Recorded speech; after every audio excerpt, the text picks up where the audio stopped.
Bienvenue sur All in Togo. Aujourd'hui, nous plongeons dans l'acte de Berlin de 1885 et explorons son lien fascinant avec la guerre oubliée de 1914 sur le front du Togoland. Une histoire que vous ne voudrez pas manquer. Avant de commencer, n'oubliez pas de vous abonner, de liker et de partager cette vidéo. Cette année, nous nous engageons à rectifier l'histoire et à restaurer la véritable image de l'Afrique. Et nous voulons que vous fassiez partie de ce voyage transformateur. Commençons. L'histoire se souvient souvent des grands théâtres de guerre et de diplomatie, mais les événements, comme celui du Togoland, en apparence insignifiants, n'en sont pas moins importants.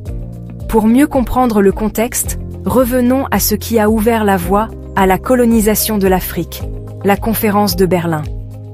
La conférence de Berlin, qui s'est tenue du 15 novembre 1884 au 26 février 1885, fut un moment charnière dans l'histoire mondiale. Convoquée par le chancelier allemand Otto von Bismarck, cette conférence rassembla des représentants de 14 nations: Allemagne, Grande-Bretagne, France, Portugal, Belgique, Autriche-Hongrie, Italie, Pays-Bas, Espagne, Danemark, Suède-Norvège, Russie, Turquie et États-Unis. Leur objectif ? Établir un cadre pour coloniser l'Afrique sans déclencher de conflits ouverts entre les puissances européennes. L'acte du Congo, qui fait partie du traité de Berlin de 1885, établit des principes pour réguler l'expansion coloniale et garantir la neutralité dans le bassin du Congo. Ces principes visaient à promouvoir la neutralité coloniale et le libre-échange en Afrique. Mais en 1914, le Togoland, colonie allemande, devint le premier champ de bataille de la Première Guerre mondiale en Afrique. Ceci est l'histoire de stratégie, de sacrifice et du front oublié du Togoland.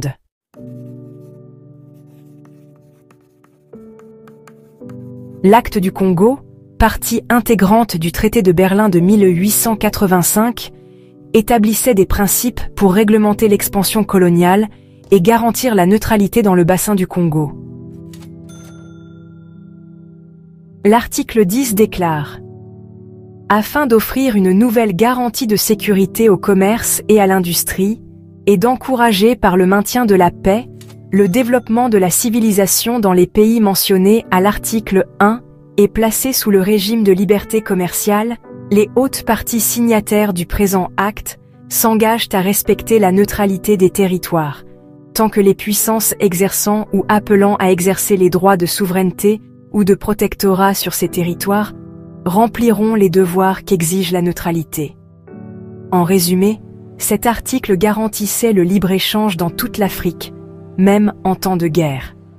L'article 11 stipule: en cas de guerre impliquant une puissance exerçant des droits de souveraineté ou de protectorat dans les pays mentionnés, les hautes parties signataires s'engagent à prêter leurs bons offices pour que les territoires concernés soient considérés comme neutres, les belligérants s'abstenant de les utiliser comme base pour des opérations militaires.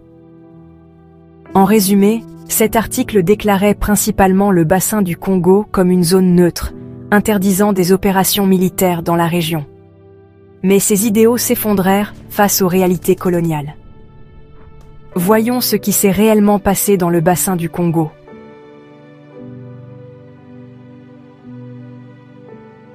La conférence de Berlin de 1884-1885, convoquée pour répartir l'Afrique entre les puissances européennes, reste tristement célèbre pour l'un de ses résultats les plus controversés: la reconnaissance de la revendication du roi Léopold II de Belgique sur le bassin du Congo. Léopold présenta sa proposition comme une entreprise philanthropique, s'engageant à apporter la civilisation, le libre-échange et l'abolition de l'esclavage dans la région. Cependant, ce qui a suivi a été un chapitre déchirant d'exploitation et de souffrance humaine, faisant de Léopold l'un des dirigeants coloniaux les plus brutaux de l'histoire. L'intérêt de Léopold pour le Congo commença avec l'exploration du fleuve Congo par Sir Henry Morton Stanley entre 1874 et 1879. En utilisant le travail de Stanley comme base, Léopold forma l'Association internationale du Congo en 1879. Grâce à cette organisation, il conclut des traités avec plus de 450 dirigeants africains, souvent par la tromperie, lui accordant ainsi des droits sur leurs terres. S'appuyant ainsi sur ses gains mal acquis dans la région par son organisation, lors de la conférence de Berlin, Léopold réussit à faire pression en faveur de son droit de propriété privée sur l'État indépendant du Congo, un vaste territoire représentant environ un tiers de la taille des États-Unis. Cette reconnaissance sans précédent de la domination privée sur une colonie africaine s'accompagna d'une promesse de respecter les principes de la loi sur le Congo, promouvoir le libre-échange, lutter contre l'esclavage et améliorer la vie de la population autochtone. Ces nobles promesses, cependant, masquaient les véritables intentions de Léopold. Sous le régime de Léopold, l'État indépendant du Congo devint synonyme d'exploitation brutale. Son administration imposa un système de travail forcé pour extraire du caoutchouc, de l'ivoire et d'autres ressources.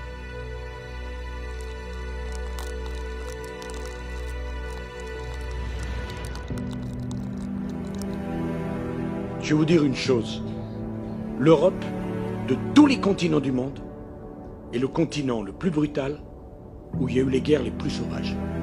C'est pas l'Afrique, c'est pas l'Asie, c'est l'Europe. Et je vais vous dire autre chose. C'est pas au Moyen-Âge, c'est au XXe siècle. C'est en Europe qu'on a exterminé des Juifs. C'est en Europe qu'on s'est battu. Et quand on a dit avec la guerre russo-ukraine, c'est le retour de la guerre qu'on n'avait pas vue, c'est une stupidité, puisqu'on a oublié la Bosnie. Si vous n'avez pas l'Union européenne, vous avez des affrontements considérables. Et vous savez, dans la politique, il faut avoir des engagements, vous avez du tempérament, il faut connaître l'histoire. Et l'histoire donne une dimension à vos engagements, une couleur à vos engagements. Vous n'êtes pas simplement le produit d'un parti politique ou d'une famille. Vous êtes le produit d'une nation et d'un continent. Notre continent est brutal, sauvage, et peut verser dans la barbarie. L'armée coloniale, dirigée par des officiers européens, utilisa une violence extrême pour faire respecter les quotas, l'une des punitions les plus notoires étant l'amputation des mains. Des hommes, des femmes et même des enfants furent mutilés comme moyen de terreur et de contrôle. Les principes mêmes de la loi sur le Congo, le libre-échange et l'abolition de l'esclavage, furent violés de manière flagrante. Au lieu de favoriser le développement économique et la dignité humaine, l'État indépendant du Congo de Léopold se transforma en un lieu de violence systémique. Le coût humain du régime de Léopold a été stupéfiant. On estime que jusqu'à 10 millions de Congolais ont perdu la vie à cause du travail forcé, de la famine, des maladies et des châtiments violents. Des villages furent rasés, des familles déchirées et d'innombrables vies détruites dans la poursuite du profit. L'image des mains coupées devint un symbole effrayant de la cruauté de l'époque. Au fur et à mesure que les rapports sur les atrocités commises dans l'État indépendant du Congo se répandaient, les condamnations mondiales se multiplièrent. En 1890, l'historien afro-américain George Washington Williams écrivit une lettre ouverte exposant les souffrances du peuple congolais. Plus tard, le romancier polono-britannique Joseph Conrad relata ces horreurs dans son roman Au cœur des ténèbres, qui fut publié pour la première fois sous forme de feuilleton dans Blackwoods Magazine en 1899, avant de devenir un roman à succès en 1902. Ces récits de la souffrance du peuple congolais sous l'oppression brutale du roi Léopold II étaient une critique poignante de l'impérialisme. Le journaliste britannique Edmund Den Morel lança une campagne implacable contre Léopold, utilisant des photographies, des témoignages oculaires et des rapports missionnaires pour sensibiliser le public. Ces efforts conduisirent à la formation de l'Association pour la réforme du Congo en 1904, intensifiant la pression sur Léopold. En 1908, face aux critiques internationales croissantes, Léopold fut contraint de renoncer au contrôle de l'État indépendant du Congo. Le territoire fut ainsi transféré au gouvernement belge et rebaptisé Congo belge. Alors que la brutalité directe s'est apaisée, l'exploitation coloniale et néocoloniale du Congo persiste jusqu'à nos jours, malgré son indépendance obtenue en 1960. Le roi Léopold II décéda en 1909, laissant derrière lui un héritage de cupidité et d'inhumanité. Bien qu'il soit célébré en Belgique comme un grand monarque, l'histoire le considère comme l'un des oppresseurs coloniaux les plus notoires. Ses promesses de philanthropie et de progrès à la conférence de Berlin ont été exposées comme une façade, faisant de son règne un symbole de l'impact dévastateur de l'impérialisme. L'État indépendant du Congo est un rappel brutal du coût humain du pouvoir incontrôlé et de la cupidité. Aujourd'hui, la République démocratique du Congo est encore aux prises avec les cicatrices durables de ce chapitre sombre de son histoire. En racontant ces événements, nous rendons hommage aux millions de personnes qui ont souffert et veillons à ce que les leçons du passé ne soient pas oubliées.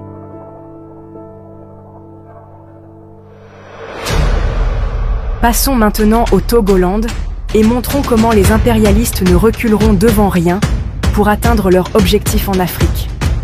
Ici encore, au Togoland, les nobles promesses de l'acte sur le Congo ont été éclipsées par la cupidité impériale.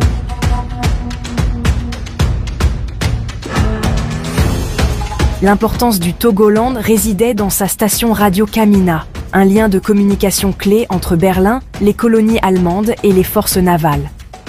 Et encore une fois, remettons les choses dans leur contexte.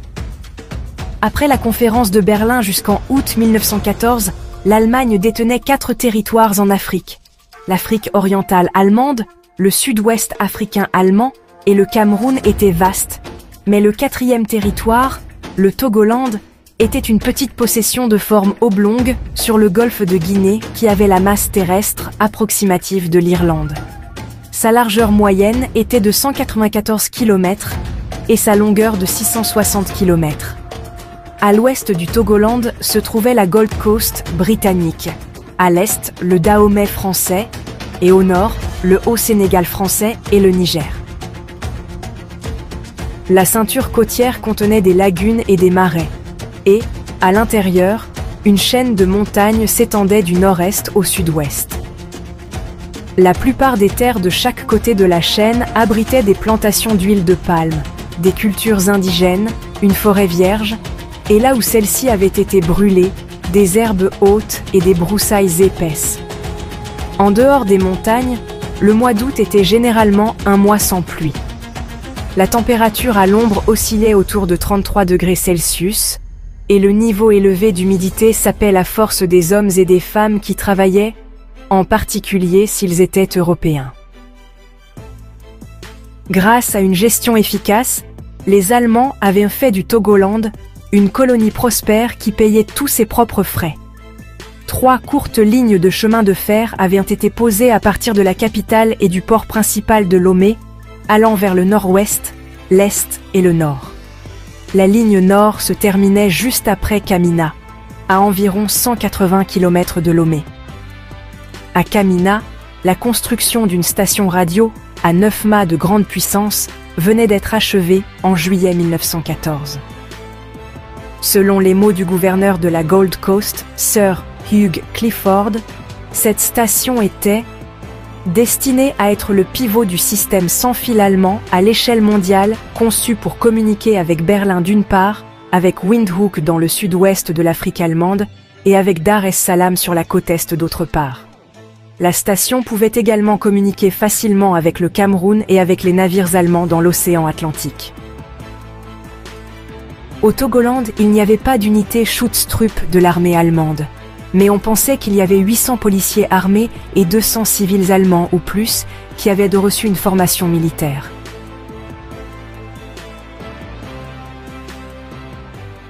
Au Gold Coast et au Togoland, le mois d'août 1914 coïncidait avec la saison des vacances. Alors que le gouverneur du Togoland, le duc Adolf Friedrich zu Mecklenburg, était en congé en Allemagne, le commandant militaire et gouverneur par intérim était le major von Doring.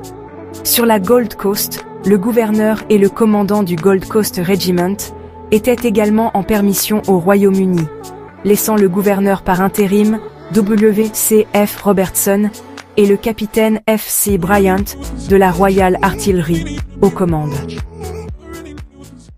Vous rappelez-vous quand j'ai dit « Les impérialistes ne reculeront devant rien pour atteindre leur objectif en Afrique ?» Allons maintenant dans les détails. Sur la base des lois sur le Congo, l'Afrique était assurée d'être une zone sans guerre malgré ce qui se passait en Europe en 1914. Et pourtant ce n'est pas ce qui s'est passé en Afrique de l'Ouest. Lorsque la Première Guerre mondiale éclate en 1914, les principes de neutralité de la loi sur le Congo sont mis à l'épreuve. Le Togoland, une colonie allemande en Afrique de l'Ouest, est devenu un centre d'intérêt critique en raison de sa station sans fil Kamina qui reliait Berlin à l'Empire mondial de l'Allemagne. Le capitaine Bryant était en charge du Gold Coast Regiment, qui faisait partie de la West African Frontier Force, une unité disciplinée mais qui manquait de soutien logistique pour les opérations en dehors de la Gold Coast. Cependant, peu après le début de la Première Guerre mondiale, il reçut l'ordre de Londres de commencer les préparatifs pour une guerre contre les Allemands au Togoland, et passa immédiatement à l'action décisive. Il commença à déployer le régiment de la Gold Coast et à mobiliser ses réservistes, conformément au plan de défense du territoire qui prévoyait des attaques sur la Gold Coast par les troupes allemandes du Togoland.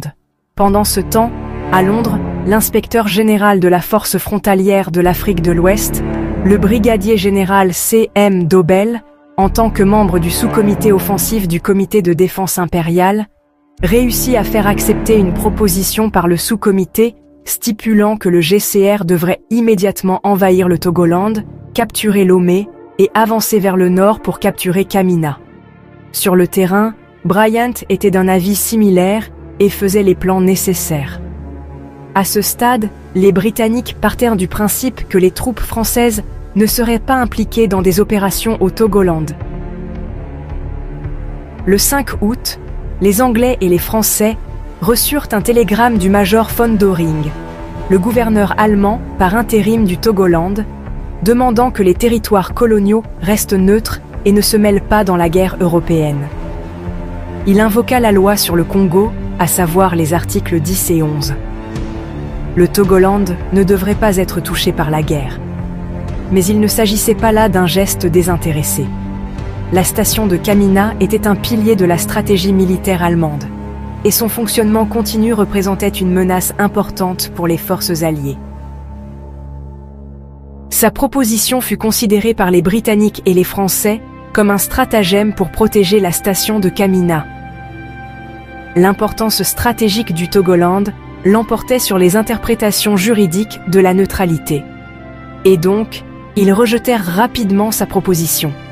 Et plus tôt le lendemain, agissant de sa propre initiative, Bryant envoya à Lomé, son commandant d'unité basé à Ada, le capitaine E. Barker, par voie terrestre sous un drapeau de trêve avec comme ultimatum à von Doring la rendition en 24 heures de sa colonie. En attente de sa réponse dans le délai fixé, aucun des deux camps n'aménagerait de troupes vers la frontière. Après avoir remis sa demande, Barker, qui était accompagné d'un commissaire de district parlant couramment l'allemand, M. H.S. Newlands, retourna sur le territoire de la Gold Coast. Les interceptions radio britanniques apprirent après que von Doring avait déjà manifesté son intention d'évacuer Lomé et de se retirer sur Kamina au nord pour la défendre. Londres, s'efforçant de rattraper l'initiative de Bryant, ordonna que si Lomé se rendait, elle serait immédiatement occupée comme base pour une avance sur Kamina. Barker commença la marche de ses troupes vers l'est sur la côte en direction du Togoland, le 7 août, et retourna devant eux dans un camion à Lomé pour la réponse allemande. Il trouva von Doring et ses troupes partis. Le commissaire de district local, M. Clausnitzer, livra Lomé et une centaine de civils allemands à Barker. Clausnitzer déclara que la reddition de la capitale avait été faite pour éviter les bombardements navals britanniques, mais que si les Britanniques avançaient de plus de 120 km à l'intérieur, les Allemands leur résisteraient. Barker et Newlands et leur seul officier de police passèrent une nuit solitaire dans un bungalow de Lomé. Le lendemain matin, un télégraphiste de la Gold Coast arriva à Lomé à bicyclette avec un instrument et des pièces de rechange appropriées, ce qui lui permit de réparer l'installation télégraphique allemande en panne et d'établir des communications avec la Gold Coast. De retour à Accra, les Britanniques apprenèrent de Londres que les Français avaient accepté de coopérer et qu'ils avaient déplacé des troupes régulières dans le sud du Togoland, depuis le Dahomey vers l'est, tandis que des troupes irrégulières se déplaçaient dans la colonie allemande depuis le nord. Les soldats de Barker traversèrent de force la frontière jusqu'à Lomé le 9 août, suivis par d'autres unités de la GCR. Ceci fut suivi d'un groupe de responsables de la Gold Coast arrivés par mer d'Accra pour restaurer l'assainissement, les communications, les installations portuaires dans la capitale et la fourniture des services médicaux aux troupes. Lorsque Sir Hugh Clifford retourna à Accra pour reprendre son poste de gouverneur, il trouva un désarroi considérable au sein de l'administration de la Gold Coast, puisque ses principaux fonctionnaires étaient repartis pour Lomé.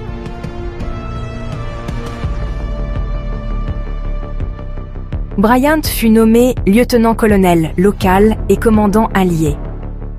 Le 12 août, il était établi à Lomé avec une force de plus de 550 officiers, sous-officiers britanniques et hommes de la GCR, 3 canons de 2,95 pouces, 4 mitrailleuses, 50 policiers de la Gold Coast, 34 fonctionnaires civils et volontaires de la Gold Coast et 2000 porteurs et ouvriers. Les Allemands, en retraite vers le nord, démolissaient les ponts ferroviaires pour ralentir l'avancée des Alliés.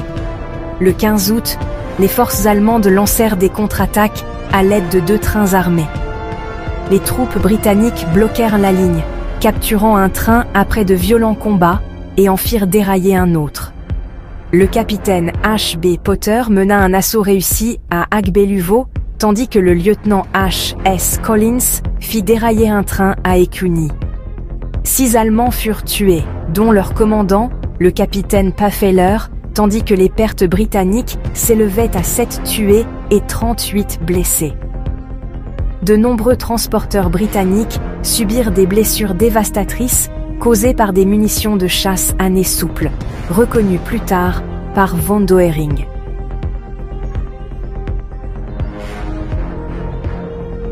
À la mi-août, les Alliés se rapprochèrent de Kamina de toutes parts. Les troupes françaises du Dahomey se joignirent à la campagne, avec le capitaine Casting à la tête de 150 tirailleurs sénégalais. Le 19 août, une colonne française plus nombreuse s'avança vers l'est, tandis que les forces britanniques se déplaçaient vers le nord à partir de Ketekrachi. Von Doering, acculé mais résolu, choisit une position défensive forte près de Kamina. Cependant, la pression combinée des forces britanniques et françaises était écrasante. Le 25 août, les troupes allemandes détruisent la station de Kamina pour empêcher sa capture et se rendent peu après. Le Togoland devient ainsi la première colonie allemande à tomber pendant la Première Guerre mondiale.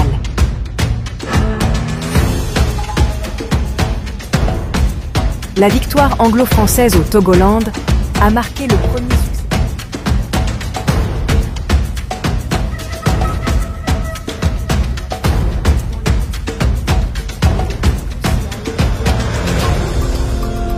Les sacrifices d'individus comme George Masterman Thompson, le premier officier britannique tué à la guerre, et le sergent Assuri Moshi du Gold Coast Regiment, illustrent le coût humain de cette campagne. Aujourd'hui, leur héritage est préservé dans des mémoriaux, nous rappelant la profonde contribution de l'Afrique à façonner l'histoire du monde.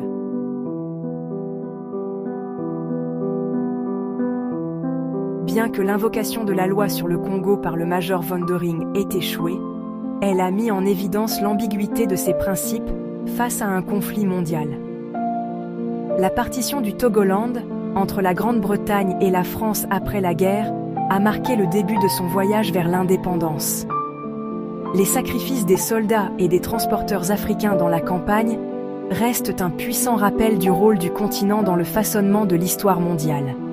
De l'exploitation du bassin du Congo à l'occupation du Togoland par les forces franco-britanniques, ces histoires révèlent la résilience des peuples africains au milieu des conflits impériaux. Alors que nous réfléchissons à ces histoires entrelacées, honorons les sacrifices consentis et efforçons-nous de comprendre les leçons qu'ils offrent. La loi sur le Congo et la campagne du Togoland nous rappellent que les luttes du passé sont profondément ancrées dans le tissu de notre humanité commune. L'histoire du Togoland est celle de la stratégie, de la résilience et du sacrifice. Des nobles idéaux de l'acte du Congo aux dures réalités de la guerre, cette ligne de front oubliée nous rappelle que les plus petits théâtres de l'histoire sont souvent les plus importants.